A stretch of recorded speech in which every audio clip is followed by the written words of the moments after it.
news anchors and science professionals and doctors saying it over and over and over again as though repetition would make us believe it. Here's what the World Health Organization has been telling every spokeshole on the planet to tell us. Take a listen to this one more time.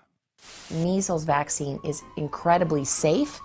It is incredibly effective. This is a safe and effective vaccine. Vaccines are safe and effective. Vaccines are safe and effective. Safe and effective. Safe, that they're effective. Safe and effective. Safe and effective. Vaccines are safe and efficacious. Vaccines are safe. It's completely safe. Is a safe and highly effective. Vaccines are safe. The MMR, the measles, mumps, rubella, is a safe vaccine. 100% effective and 100% safe. They're very effective and they're very safe. We know that vaccines don't cause autism. Vaccines do not cause autism. Vaccines are safe. It's as simple as that. You know, this is the problem. When we see a problem, it's really problematic for us. And then Marianne Gruber kind of jumps in and says, yeah, I mean, it's one of the issues we have with having a long-term study is what if something happens, then we have to prove that it wasn't the vaccine, and there's a chance it wasn't the vaccine. And so you see in their minds, they go, that's why these things have to be so short. I mean, we really got to keep them short because we don't want to be investigating issues that pop up when you have like 1,000 kids in a study versus 100. We don't want to see those problems. We don't want to see the problems that would show up if they get like a systemic autoimmune disease because we saw it because we actually did the study for 3 years, even though she says our problem is length of follow-up. Now remember, I've said it over and over again. Every drug you're taking, for the most part, went through a 5 to 6 year safety trial. And she's saying we have a problem with the length of follow-up. They're talking about adjuvants and saying the systemic autoimmune disease problem would be very, very difficult to discover, especially since these aluminum adjuvants and the issues with them don't come up for years until years down the road. So let me quickly remind you exactly what Marianne Gruber is realizing is a problem. We looked into it. Here's how long the follow-up was on many of the childhood vaccines you're giving your children. Measles, 42 days, both solicited and unsolicited reactions. Chickenpox, 42 days. Hepatitis A, well, here's a bomber, 4 days and 5 days. And then they decided to make a phone call 31 days later, and then at 6 months to see how you're doing. Still not enough time to see an autoimmune reaction. 42 days. Hepatitis B, as we've said over and over again, 4 and 5 days total. Everyone seems to be doing fine, even though hepatitis B has massive amounts of aluminum and very well could lead to multiple sclerosis, as studies in France have found, and other issues like that. But our 4 to 5 day study, we're going to stick with that. 30 days total, even in the follow-up on Hib. DTaP, 28 days, 6 months, 3 days, 30 days, 60 days. Days, folks. Days. While drugs are being tested for years, they're only testing these things for days. And I really want you to wrap your head around this. It's as though these people think, and Paul Offit and Senator Penn and all of these spokespeople of vaccines act like vaccines are just so much safer in the way they're designed than drugs. That's why they really don't need to go through these studies. Now, clearly, you're hearing in this room a totally different discussion. But even if you didn't hear this discussion, try to wrap your head around their logic. Yes, we test drugs for 5 and 6 years. It's important. But we don't have to do that with vaccines because it's much safer than injecting chemical compounds, which is what a drug is. We know we have to study that. But this product that, well, actually does have chemical compounds too. And, heavy metals and mercury and aluminum and, toxic things like formaldehyde and, polysorbate 80. Well, yeah, but still, we think it's safer than drugs. But think about this. This product has living antigens in it. It has living live elements of bacteria, viruses that can spread, are designed to spread. As we see polio outbreaks where they come back to life like Frankenstein viruses and start spreading. This product has living materials in it. And you're telling me that by nature would be safer than some dead set of compounds? It absolutely defies all reason as we know it. And as if it's not bad enough, now we've shown you that clearly they don't know what adjuvants do. They're recognizing that we have a length of follow-up problem. We have a powered study problem. Here, we were supposed to be here celebrating the 20 years of the World Health Organization's investigation into safety, and this is turning out to be a real bummer. You know, everyone's got to be sitting around going, I don't know, this is kind of a bummer, isn't it? I mean, thank God there's no cameras here that the world doesn't see or hear what's going on in here, because as a doctor, I'm getting kind of depressed. But think about this. While this is going on, they're like, and what she said, we even give adjuvants to like grandparents, it works fine. But then that same adjuvant's in kids and it's a problem. And do you think they did studies on that? What are they doing? And when we change to a different antigen, when we put that aluminum adjuvant on a different vaccine, we're just making an assumption be fine, but the leading scientist in the world says you can't do that. The adjuvant works differently with every single different antigen it comes in contact with, including those that are already inside your body when you're injecting it. We've talked about it earlier. Some of the challenges are when the frontline professionals are starting to question, or they don't feel like they have enough confidence about the safety to stand up to it to the person asking them the questions. I mean, most medical school curriculums, even nursing curriculums, I mean, in medical school, you're lucky if you have a half day on vaccines, never mind keeping up to date with all this. What? Wait a minute. I thought Dell was exaggerating. I thought he was spreading misinformation when he said that doctors are barely trained at all in vaccines. I've told you, it's like a paragraph. You're lucky if it's a day. She said, listen to what she said. This is the head investigator looking at vaccine safety, why it's an issue, why are doctors wobbling? Because she says to the whole room. Nobody said, boo, hiss, that's not true. They all nodded as she said, as we know, doctors and even nurses are lucky if they get a half day of education on vaccination. Out of 8 years, we're lucky if they get a half a day of education. We got ripped about this because we did a skit about it just before we went into the break. Let me just show you a little clip of the AIMS skit, and if you haven't seen it, you'll have to watch the whole thing another time, but take a look at this. Are we on it or what? You are concerned that I don't know the ingredients in the vaccines that we're going to be giving your baby today. Damn right I am. Vaccinating is what you've been doing for what, 20 years? You don't know the ingredients? So what? I can go into any restaurant in the state and the server could tell me every ingredient of every dish on the menu of like 50 things, and that person probably didn't even go to college, and you went to medical school for 8 years and you can't tell me one ingredient in these 6 vaccines? The product is safe. That's what I know. That's all that matters. Safe? And effective! I mean, we had a lot of fun with that, but it's actually really a scary thought. And it was amazing to watch how humor is something I want to do a lot more of this year. But if you watch the comments on that, there was actually really deep discussions. It's clear that this reached deep into the psyche of people that thought they believed in vaccines. I watched arguments saying, well, what do you want to do? You want to do placebo studies and put children at risk? And then someone else would say, well, you think that they'd be at risk by being in a study, getting a vaccine? Then why are you giving it to them? And others, people saying, I don't think it matters. They don't just have to know the ingredients. They study all the other things. They know about vaccines. You know, they don't have to be able to list the ingredients. Really? It's not just the ingredients. Listen what she just said. Half a day on vaccines, unequivocally. I don't have to ever say it again. From now on, I'm going to play that video from the World Health Organization. Now, obviously, they're trying to censor us. They've been trying to censor us when we put out skits like that. When we're telling you, when we're bringing in doctors to say, look, my curriculum, Tony Bark said, I didn't cover this. Dr. New said, we never looked at it. That's what they all say. We are not educated about vaccines, yet we're telling you it's safe, we're telling you it's effective, but we can't answer any of your questions. And what are they calling that? When I try to bring the news to you, when you're starting to see gray masks over the videos that we're doing saying this information is not true, you got to go to our fact checkers. How about let the World Health Organization do some fact checking for you, would you? Because this is what they have to say about our misinformation. I spend a lot of time talking, particularly in the last 6 months, with tech companies, Facebook, WhatsApp, Pulsar, Twitter, Instagram, WeChat, Weibo, they have a lot of fingers pointing at them to fix the misinformation problem. But it's not so simple.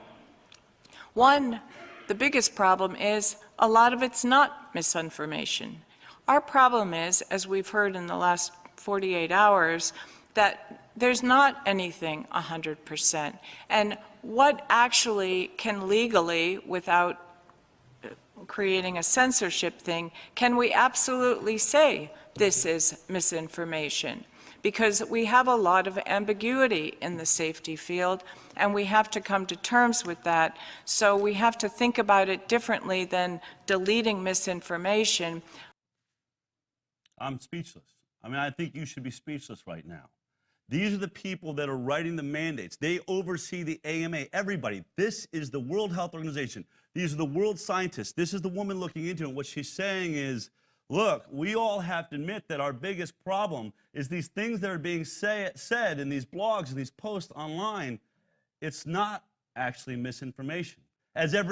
Even though we've told CNN to call it misinformation, even though we told the Washington Post and the New York Times to call it misinformation, here inside this room where we forgot the cameras are rolling, we all know deep down it's not misinformation. It's true. They found our weakness. We have a real problem now, and we're losing the people. Somehow they're getting this information. Somehow this problem is growing. You see, what you're about to start watching now, and we're going to see this year, what are they going to do about it? They recognize now that they're losing ground, that the entire approach of just saying, go against them and just call it misinformation and say they're lying, that it's not working, because we keep doing this. We keep putting out products like this that at the bottom of every page have links so that you can go read the actual science yourself. So even though newspapers refuse to read and doctors are barely learning to read, sounds like they're going to maybe start trying to learn to read, we've been presenting truthful information and they know it. That's what's shocking. They're lying to the world. They're lying to the media and saying, call it misinformation, even though we know it's not. Pharma has billions of dollars, hundreds of millions of dollars they're spending on every major network in the world. They're pushing this agenda, but you with the truth at home, typing and blogging and writing to your friends and sharing are making a difference that they cannot explain. It's incredible. And one of the things they're going to do to try and see if they can get some of those greens back is change their languaging. What language do they want to change? Take a look at this. One of our biggest challenges, I think now, is getting rid of the term anti-vax, getting rid of the hostile language, and starting to have more conversations, to be open to questions, to make people feel like they shouldn't be judged when they're asking questions. As crazy as those questions might seem to you, as stupid as they might seem, or as ignorant as they might seem, we can't risk losing another person's confidence in safety right now. Track their way away from, well, they're not really anti-vaxxers. Well, it's not really misinformation. Okay, there are some injuries, but you should still like this product. Isn't this going to be fun to watch? How are they going to do it? Or do you think they're just going to double down and say, screw it, that's never going to work, because then we're going to admit they were right? Oh, wait a minute. Cameras were rolling. We already did. This is incredible. So, and I love the fact that she calls it hostile language. Their own people are calling it hostile language. How many of us have said, you are treating us like a minority group, you are oppressing us, you're using derogatory language towards us? It's offensive. It's what they did in Nazi Germany. It's what they did during the civil rights movement. It's what they did during the gay rights movement. You call people names. Educated, smart people that we hold on pedestals is what Heidi's saying. Don't call people names. People that have the truth, that are supposed to be well-educated, don't have to call people names. We got to stop this. We got to stop this quick. Really, really amazing. So now I'm getting closer and closer. Obviously, you're probably thinking, is there just one person in this room that's, that we snuck in there? We like put in our own Trojan horse? No. What's really driving all this And I want to get to something that's really quite terrifying that she's about to say. Because I have told you over and over again, I put up multiple models now talking about herd immunity. They keep saying that in order to protect that immunosuppressed child, everyone else around them has to be vaccinated. And I've explained to you that when we didn't have vaccinations in the 1960s, 61, I believe the vaccine came around 62, 63 for measles, the mortality rate had already almost disappeared. It wasn't killing anybody anymore. We also had this awesome effect where nearly 90% of our country had lifelong immunity. True herd immunity. There was no way measles could penetrate this nation anymore because everybody had already had it and they were immune for life. I've also talked about the fact that mothers that had had measles as children were passing that immunity on to their babies for the first year and a half of life. They breastfed, it lasted for 2 or more years. But then we started vaccinating. And we discovered that vaccinating mothers, that they don't pass any immunity onto the children. And we discovered that vaccinating anybody didn't last. It was supposed to last for a lifetime, the first measles vaccine. They said, oh, it's going to last for life. It'll do the same thing that nature did, but it didn't. I think that one of our biggest challenges is, as Bob said this morning or yesterday, we're in a unique position in human history where we've shifted the human population to vaccine-induced, to dependency on vaccine-induced immunity. And that's on the great assumption that populations would cooperate. And for many years, people lined up. The 6 vaccines, people were there. They saw the reason. We're in a very fragile state now. We have developed a world that is dependent on vaccinations. We don't have a choice but to make that effort. Did you vote on that? I don't remember. I don't remember a ballot saying, I want to vote and leave natural immunity that where no one's dying and I get lifelong immunity. I want to leave that and go to an inferior, immunity system that keeps wearing off and then find ourselves that, oh my God, all of a sudden, we're losing it. People all had to enroll. Yeah, when we did 6 vaccines, everyone was down, but now it's like 53 vaccines. It's getting harder and harder to sell it. And now with 270 vaccines in the pipeline, how are we going to get people to believe in that? Because that's what we're going to have to do. Nature was giving you immunity, and it actually affected your health all the way around. That's when we decided we have got to investigate safety, one issue, because we're being told the science is settled. We're being told vaccines are safe and effective.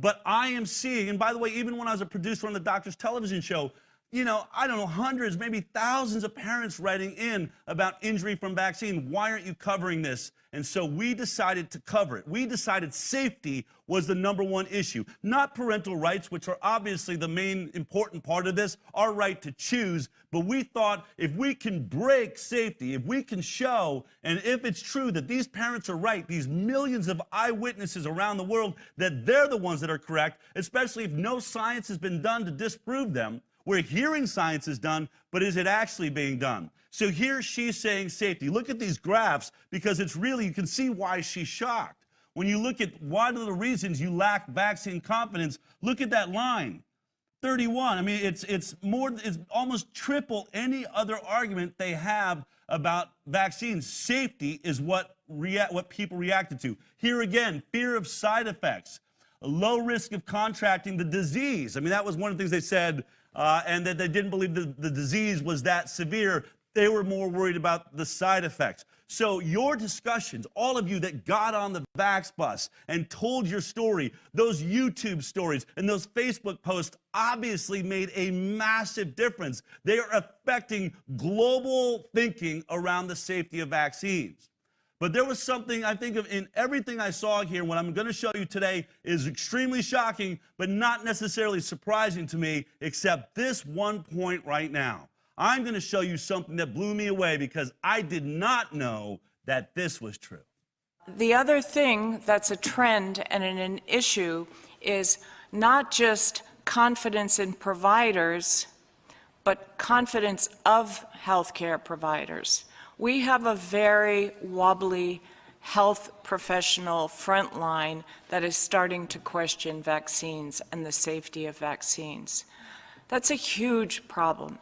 Because to this day, any study I've seen, and we're constantly looking on any studies in this space, still the most trusted person on any study I've seen globally is the healthcare provider. And if we lose that, we're in trouble. Listen to what she's saying. Not only is it people that you have been affecting by sharing your stories and sharing the high wire and walking in and showing people like the vaccine safety white paper saying, well, read this. Many of you were handing this to your doctors. Many of you are questioning your doctors, asking very, very reasonable questions that they can't answer. Listen to what she's saying. The front line, their soldiers for this issue are the doctors. Everybody looks up to, she says, to the doctors. That's the number one person that people believe in, but that person is becoming wobbly. That person, we are all shocked to find, including her, but especially me, that they are starting to question vaccines themselves. The doctors themselves are questioning the vaccines. Are they lying? Can I use the word lying? Who? Is the WHO lying to you? Let me go out on a limb here. Yes. The World Health Organization, the leading authority of vaccine programs around the world, sponsored and funded by pharmaceutical industries, the Gates Foundation, the Clinton Foundation, governments around the world, is lying to the world. In laboratoria over de hele wereld wordt gewerkt aan vaccins die ons moeten beschermen tegen het coronavirus. Een van die vaccins springt eruit en zit bij de koplopers. Het vaccin van de Universiteit van Oxford en farmaceut AstraZeneca. En dat is ook het vaccin dat Nederland al besteld heeft. Maar wat is dit Oxford-vaccin nou precies? De eerste testresultaten van het Oxford-vaccin zijn veelbelovend. AZD1222 heeft weinig bijwerkingen en zou ervoor zorgen dat je immuunsysteem het coronavirus kan aanvallen. Traditionele vaccins gebruiken een verzwakt of geïnactiveerd virus. Als dat wordt ingespoten gaat je immuunsysteem aan de gang om antistoffen en immuuncellen in je bloed, zogenaamde T-cellen, aan te maken. Die moeten het virus aanpakken. Dat duurt een paar weken. Daarna ben je beschermd. Na een infectie gaat het immuunsysteem extra hard aan het werk. Het is duur om zo'n vaccin te maken en kost bovendien jaren. De Universiteit van Oxford pakt het daarom anders aan. Zij gebruikten voor hun vaccin een verkoudheidsvirus met daarin verwerkt de genetische code van het coronavirus. Daar zit alsnog een flinke hoeveelheid corona-eiwitten in die het immuunsysteem activeren. Het is een soort shortcut. Ze hoefden daardoor niet opnieuw het wiel uit te vinden en zo kon het testen op mensen veel sneller beginnen. Het Oxford-vaccin werd in de eerste en tweede fase getest op mensen. Daaruit bleek dat het vaccin wel wat bijwerkingen heeft. Bijvoorbeeld pijn, een koortsig gevoel, rillingen, spierpijn, hoofdpijn en vermoeidheid.